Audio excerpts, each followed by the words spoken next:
चलिए आज बात करते हैं इंसानों के विकास की। एक ऐसी कहानी जो लाखों साल पुरानी है। हम सब आज जहां हैं वहां तक कैसे पहुंचे? आइए समय में पीछे चलते हैं और इस सफर को देखते हैं। लेकिन अपनी कहानी को ठीक से समझने के लिए हमें पहले समय के पैमाने को समझना होगा।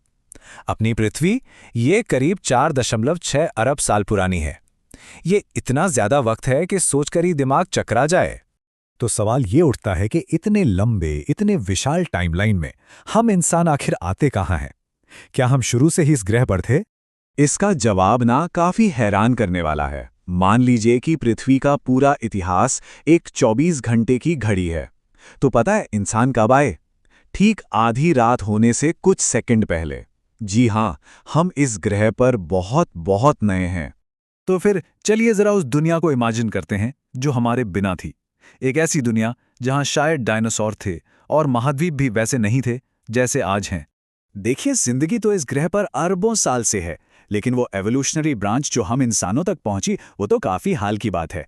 अगर जिंदगी एक बहुत बड़ा पेड़ है तो हम उसकी एक बहुत ही नई डाली हैं। और हमारी कहानी की असली शुरुआत होती है अफ्रीका से। इसे अक्सर मानवता का पालना भी कहते हैं। यही वो जगह है जहां हमारे सबसे पहले पूर्वजों ने अपने पहले कदम रखे। तो हमारी ये फैमिली ट्री शुरू होती है प्राइमेट से, जो शुरुआती मैमल्स थे। इन्हीं से आगे चलकर वानर यानी एप्स बने, और फिर इसी में से खास ग्रुप निकला होमिनिड्स, जो हमारे डायरेक्ट पूर्वज हैं। अब ये होमिनिड्स इतने स्पेशल क्यों थे? क्योंकि इन्होंने दो कमाल की चीजें की। पहली, ये दो पैरों पर सीधा चलने लगे। इससे क्या हुआ? इनके हाथ चढ़ने से आजाद हो गए कुछ और करने के लिए। और दूसरा, इनका दिमाग वो बड़ा होने लगा। बस इन्हीं दो बदलावों ने सब कुछ बदल दिया। इसकी एक परफेक्ट मिसाल है ऑस्ट्रेलोपिथेकस। ये प्रजाति ना वानर और इंसान के बीच एक पुल की तरह थी। मतलब दिखते वानर जैसे थे, पर चलते हम इंसानों की तरह थे। तो जब हमारे ये पूर्वज पेड़ों से उतरकर खुले मैदानों में आ गए, तब कुछ बहुत ही जबरदस्त हुआ। उनके हाथ, जिन्हें अब पेड़ों पर चढ़ने की जरूरत नहीं थी, उन्हें एक नया काम मिल गया। और यहां एंट्री होती है होमो हैबिलिस की। नाम का मतलब है काम करने वाला इंसान या हैंडीमैन। ये हमारे जीनस यानी होमो के पहले मेंबर थे और इन्होंने अपने नाम को पूरी तरह से सही साबित किया। देखिए, जैसे जैसे उनके आसपास का माहौल बदला, जंगल कम हुए और घास के मैदान बने, तो उन्होंने भी खुद को बदला। उन्होंने पत्थर के औजार बनाए, और बस इसी एक चीज ने खाना ढूंढने, खुद को बचाने और आगे चलकर पूरी दुनिया पर छा जाने के नए दरवाजे खोल दिए। लाखों सालों तक हम इंसानों की कहानी सिर्फ अफ्रीका तक ही सीमित थी। लेकिन फिर एक ऐसी प्रजाति आई जिसने सब कुछ बदल के रख दिया। ये थे होमो इरेक्टस, यानी सीधा खड़ा होने वाला इंसान।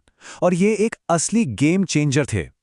ये सिर्फ पूरी तरह से सीधे ही नहीं खड़े होते थे, बल्कि इसी वजह से ये अफ्रीका से बाहर निकले और दुनिया भर में फैल गए। और उनके इस सफर को ताकत दी दो बहुत बड़ी खोजों ने। पहली थी आग पर काबू पाना। इससे उन्हें गर्मी मिली, सुरक्षा मिली और पका हुआ खाना मिला। और दूसरा था हैंड एक्स, यानी हाथ की कुल्हाड़ी। ये उस जमाने का स्विस आर्मी नाइफ था, समझ लीजिए। तो बस आग और बेहतर औजारों के साथ होमो इरेक्टस बन गए दुनिया के पहले ग्लोबल ट्रैवलर। अफ्रीका से निकलकर एशिया और यूरोप तक फैल गए और दुनिया का नक्शा ही बदल दिया। इसके बाद जो अगली बड़ी छलांग थी, वो ट्रैवल में नहीं बल्कि दिमाग के अंदर थी। तो एक पैटर्न तो साफ दिखता है। हमारे एवोल्यूशन के दौरान दिमाग का साइज लगातार बढ़ता गया, होमो हैबिलिस से होमो इरेक्टस तक, और फिर फाइनली होमो सेपियंस यानी समझदार इंसान तक। हमारा दिमाग और ज्यादा ताकतवर होता चला गया। और ये हमें ले आता है हमारे सीधे पूर्वजों तक, यानी हम होमो सेपियंस सेपियंस। उनके और बड़े दिमाग ने उन्हें एक कमाल की शक्ति दी, एक जटिल भाषा बनाने की। और बस इसी भाषा ने मिलकर काम करने, प्लानिंग करने और कल्चर बनाने के अनगिनत रास्ते खोल दिए। अब ये जो पूरी ग्लोबल कहानी है ना, ये दुनिया भर में मिले छोटे छोटे सुरागों को जोड़कर बनी है। और इसमें साउथ एशिया का भी एक अहम हिस्सा है। साउथ एशिया में भी आर्कियोलॉजिस्ट्स को हमारे पूर्वजों के बहुत दिलचस्प सबूत मिले हैं, जैसे पाकिस्तान में वानर जैसे जीवाश्म, या भारत में नर्मदा घाटी में मिली एक पुरानी खोपड़ी।